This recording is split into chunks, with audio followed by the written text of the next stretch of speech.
కర్నూలు జిల్లా ఆదోని పట్టణం హనుమాన్ నగర్లో ప్రియుడి ఇంటి ముందు మైసూరుకు చెందిన చందన మంజునాథ్ అనే యువతి దీక్ష చేస్తుంది. గురు ఈశ్వర్ ప్రసాద్ అనే యువకుడు తనని ప్రేమించి పెళ్లి చేసుకుంటానని నమ్మించి మోసం చేసి పారిపోయాడంటే ఆమె పేర్కొంది. ఈశ్వర్ కుటుంబ సభ్యులు ఇల్లు వదిలి వెళ్ళిపోయారు.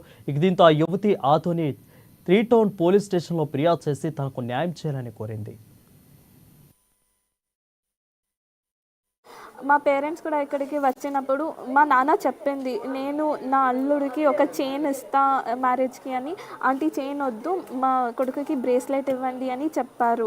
లైక్ అన్ని గ్రామ్స్ నుండి డిస్కస్ చేశారు. నేను like being educated and aunty కూడా టీచర్ కాబట్టి నేను అడిగాను, ఆంటీ 40 గ్రామ్స్ ఎందుకు ఆంటీ, లైక్ కొంచెం తక్కువ, లైక్ మేము కూడా మిడిల్ క్లాసేనే, లైక్ మేకేమో మీలాగా ఒక ఫిక్స్డ్ ఇన్కమ్ స్కూల్లో ఏం లేదు, నేనే ఎర్న్ చేయాలి అని చెప్పినప్పుడు ఆంటీకి లైక్ అందరితో ఏమంటారంటే, ఈ అమ్మాయి చాలా స్ట్రాంగ్గా వస్తుంది, లైక్ ఏదో నాకు నచ్చదు, వాళ్ళు చాలా డామినేటింగ్గా ఉంది